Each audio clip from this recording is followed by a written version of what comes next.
Given that it was only a hint and seemed innocuous, he almost ignored it. He had to leave town for work, so he gave his usual long itinerary to his wife, Susan. After all this time together, she had also kept him completely informed about her schedule, as was her norm. By Thursday morning at 11:00, it had become instinctive. The contract had been signed by the persons he had been negotiating with, and he was quickly taken to one of their East Coast locations to deal with an issue. All of a sudden, everything had clicked into place. A cheerful, kind man who was always grinning. Early was the company's go-to problem solver and negotiator. Though not frequent, trips such as this one did occur on few occasions annually for business-related purposes. This week's vacation was supposed to end on Surrey last year. It was planned that he would leave Los Angeles at approximately 9:15 p.m. It was instructed to Susan not to meet him at CATT Airport because he was likely to arrive in Seattle after midnight. Rather, he was going to take the airport shuttle home, arriving at his Bellevue apartment by 1:30 a.m. Hurriedly. At Lax, he was able to swap his plane tickets and board the aircraft with just one. After getting Susan's number out of her briefcase, he used the in-flight phone to tell her that he would be returning later that afternoon, only to discover that she was already at work. He continued to try to get in touch with her work. Inquired the person who had given him a warm greeting. Early's first concern was finding out where Jennifer was. Jennifer served as Susan's personal secretary. He frequently left messages on her desk. "Do you want me to help you?" "The secretary for Mrs. Kenroy is not accessible today or tomorrow." The vivacious receptionist answered, "Oh, okay, may I talk to Mrs. Kenroy then?" "Miss Kenroy." "She's called, I guess," and the slightly frantic receptionist answered, pleading with her to please get through. "This is her husband," he pleaded. "Oh, Mrs. Kenroy is currently quite busy. I'm not sure when she will be available. Would it be okay if I left her a message?" After giving it some consideration, Early said no. "I'll speak to her at home tonight. Just tell her I called," and thus ended the call. It took him half an hour more to figure out what was odd about the call. Before last night's phone call, Susan assured him that she would spend the entire day at the office. However, she might have been engrossed in a client or legal matter and unable to be distracted. Having Jennifer not be there was the true irritant. Jennifer was required by Susan to work the same hours as herself when Early looked into it. The only instances when Jennifer was absent from the office during Susan's shift were when Susan was sick with the flu and the rare occasions when Jennifer was away from the workplace for personal reason. The jet touched down in Seattle promptly. At around 6:35 p.m. he was swiftly taken to his house. To his surprise, neither Susan nor the house were illuminated. Typically, by 6:00 in the evening, his wife would have been home. Upon arriving home in the morning, he unpacked and placed his soiled clothes in the hamper, changing into fresh attire. Since Susan was not yet home by 8:00, he prepared himself a grilled cheese sandwich for dinner.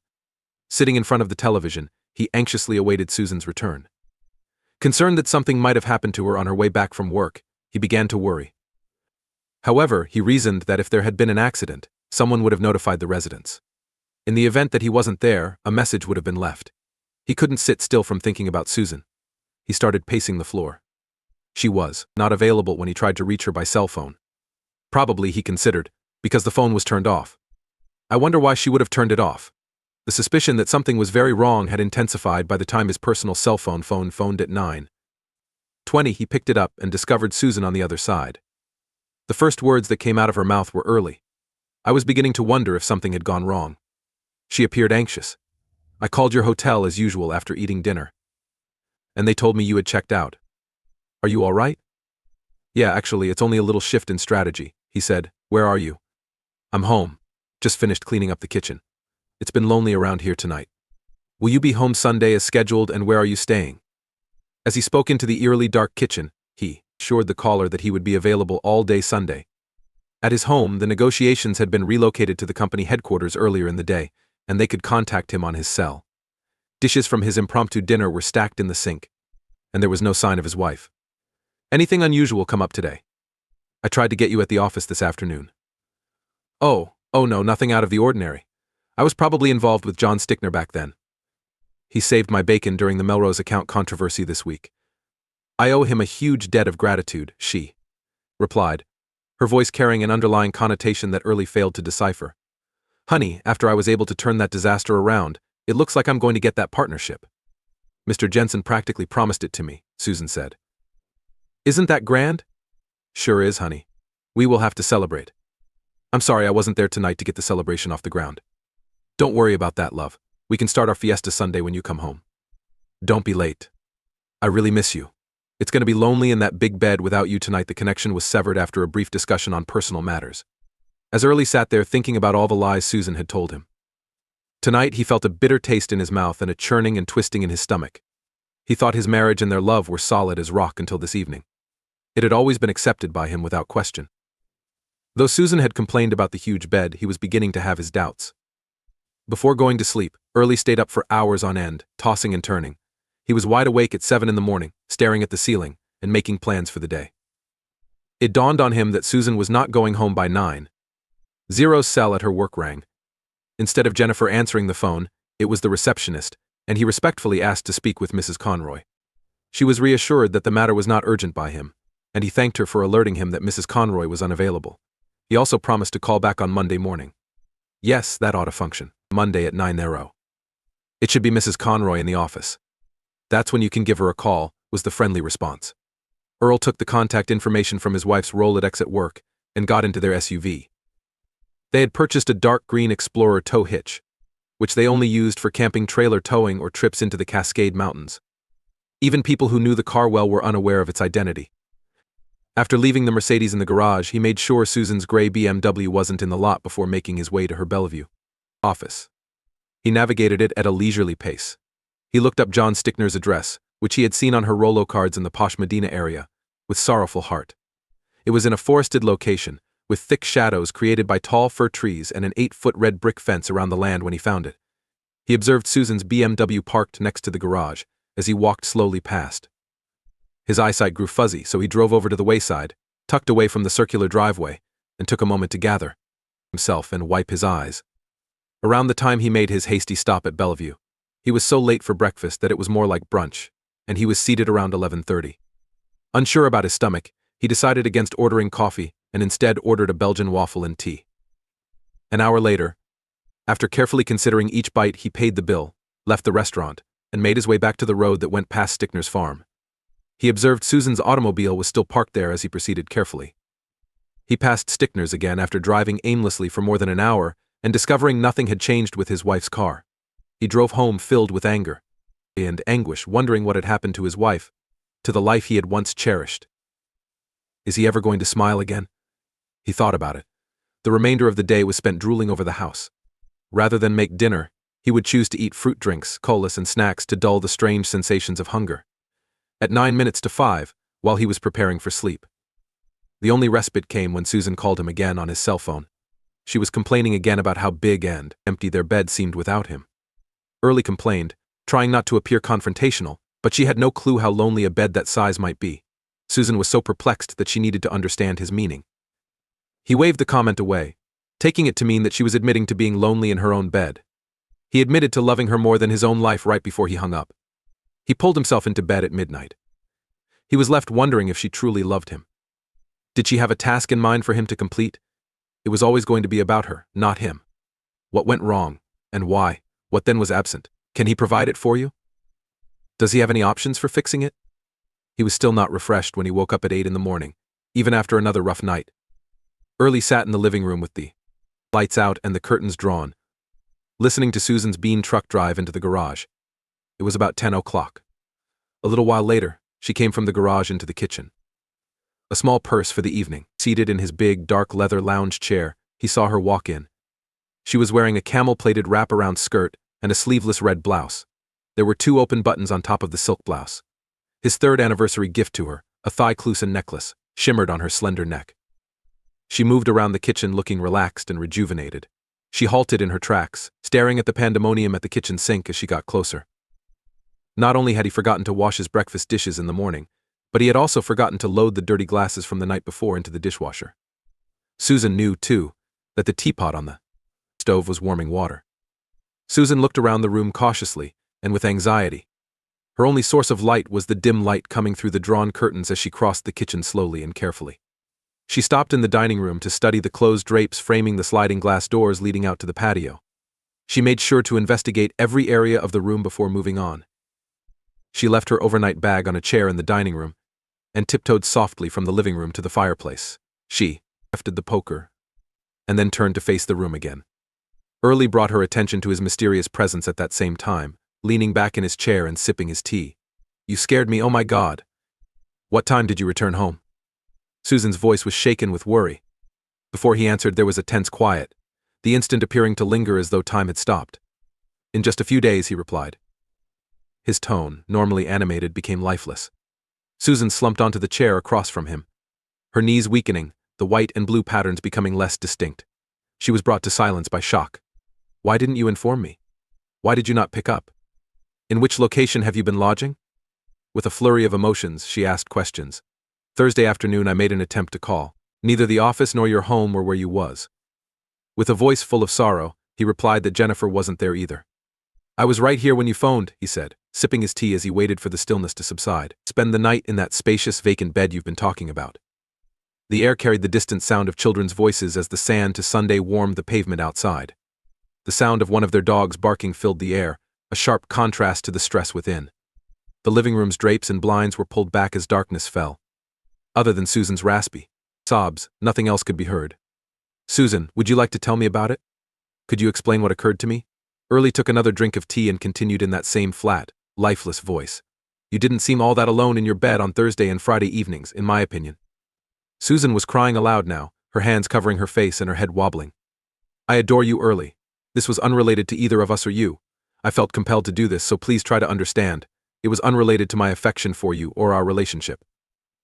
That is nonsensical. How come you're cuckolding and cheating on me, Susan? Has nothing to do with us. I felt compelled to take action early on. I was attempting to pay John back for his assistance. It had nothing to do with the way I feel toward you, with my love for you. Sipping his tea in silence, Early watched his wife till he got up to restock his cup. He approached Susan from the kitchen and asked if she needed anything. Ignoring him, she shook her head in disapproval. She also turned a blind eye as he sat back down. Well, wife, tell me why you felt what you owed Stickner that warranted breaking your wedding vows to me. No, oh no. He wouldn't do anything like that. He is a very honorable man. What he did was only because he wanted to help me. And he knew I wasn't responsible for the mess things were in. He would never ask for something like that. He didn't expect to get anything from it. So, since he wouldn't ask, was too honorable to even suggest you break your vows. Why did you volunteer? Is that I'm hearing? What am I missing? You were making this all sound so tawdry. It wasn't like that. It was something he deserved. I keep telling you, it had nothing to do with you and I, with us. Is it something I've done? Some problem with me that led to this? Susan was nearly yelling no. I keep telling you, it had nothing to do with you. I had to do something to thank him for what he did for me. When he helped me with Melrose, he did it for both you and I. His help will benefit both of us. This wasn't for me, it was for him. And it had nothing to do with my love for you. Since you are so upset that my description of your tryst sounds tawdry and slimy, does this mean it was beautiful to you? He asked slowly and painfully after a moment of consideration. Once more the hush was broken by Early. Remember, Susan, how I've always promised you that I'm yours and you've always assured me that you're mine. You've told me that many times, usually without my asking. Do you remember when I told you that I thought we belonged together? Do you remember that? Early's voice came out emotionlessly, but Susan could feel the quiver in his words. Early, yes, I do belong to you. This had nothing to do with you, nothing to do with us. Oh, Susan, how can you say one thing then another so contradictory? Can't you see the contradiction? You gave the one thing that was most important to me, the one thing in the whole world that I felt most proud of, yourself. You gave it to another man, and sitting here listening to you talk, I am beginning to believe you hold intimacy with yourself of little value. You gave it to a man you say hadn't even asked for it to hear you talk. I am beginning to think you had to beg him to take it. Then you make it sound like it was completely unrelated to me. He murmured with a hint of despair, but it didn't mean anything. Early, I am still all here. Nothing in me has changed. I love you. Totally. I am yours, Susan cried. Everything we go through shapes us. You had a brief stint in another man's bed. Early paused, his voice quivering as he spoke to Susan. You were doing things, intimate things with another man, things that should only be shared with someone you love. They questioned with the sob, how many nights were you with him, Susan? Was it only those two? How many more were there? After regaining his emotional composure, he spoke again, breaking a long silence.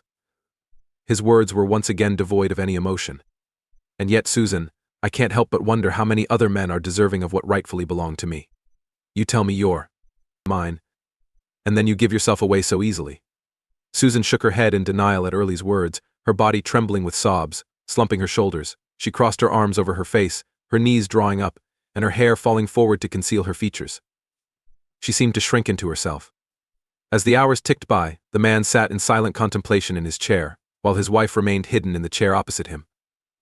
And the only sounds were those emanating from the outside world, where the neighborhood was basking in the sunshine and enjoying a peaceful serenade, up until the muted noon strike of the mantel clock. The only sound emanating from the room was Susan's weeping. "Susan, I don't know where we are going. I swear I love you as much now as I did Sunday as I was leaving for Los Angeles. But I don't know where we are. You keep telling me that your betrayal has nothing to do with me. You don't understand what you have done. My trust in you is gone, and I don't know how I can get it back. What you could do to earn it back." After a while, Early went on. "If you suggest I go out and cheat on you that would balance the scales, we are through. First, if you have so little interest in my fidelity, it tells me how cheap you hold fidelity. Second, 2 wrongs do not make a right. 2 wrongs are twice as bad as 1. Gradually he stood up from his seat, placed the empty teacup on the hearth of the fireplace, and made his way to the dining room. He pulled back the shades to see their sunny, spotless backyard. His voice became so low that she had to yell to make out what he was saying. "Susan, I want to shake you. Shake you so hard your teeth rattle. I have never wanted to hurt a woman before, much less my wife, my love. It would be a very bad idea if I were to meet John Stickner now. Despite your implication that it was you that seduced him," Susan made a slight noise, possibly denying that she caught John's attention. He went on. "You tell me this was not his idea. Just to toss another little problem at you now that he has tasted your fruits. Given to him with no effort on his part, isn't he going to expect those fruits will be available to him later? No matter what you explain to him, he now has to consider you easy." When he talked over Susan, her resistance was abruptly ended. "Maybe he won't think you are available for anyone, but he will believe you are available to him. To him, you are easy. Over time, he is going to lose a lot of respect and value for you. If we want somehow to make this marriage work, we are going to have to face this, hour by hour, day to day, week by week, in this house, as we try to reopen communication." He continued with a deep breath, almost whispering, "I don't know if it can be done. I do know we can make no decisions today. It will be months, maybe years before we can again be truly comfortable with one another. For tonight, I'll sleep in the guest room. Tomorrow we will replace our king-sized bed with a full-sized bed for each of us. The master bedroom is large enough. Somehow, if we work hard at it, we may be able to get through this. If we both want to make it work. At the moment I wonder if you do. For now, this is the best I can do." After gazing out into their sunny backyard, turning around to return to the living room was like peering into a gloomy cave. "I'm willing to try. We can talk about what marriage means to each of us over the coming months. Maybe we can save this. Susan, I love you." He stepped outside after sliding open the glass doors leading to the terrace. His wife's cries rang out as he pushed the door shut. Second story, "Hey, I'm a 23-year-old female. So I was chatting with this guy on Instagram. And it was all pretty normal.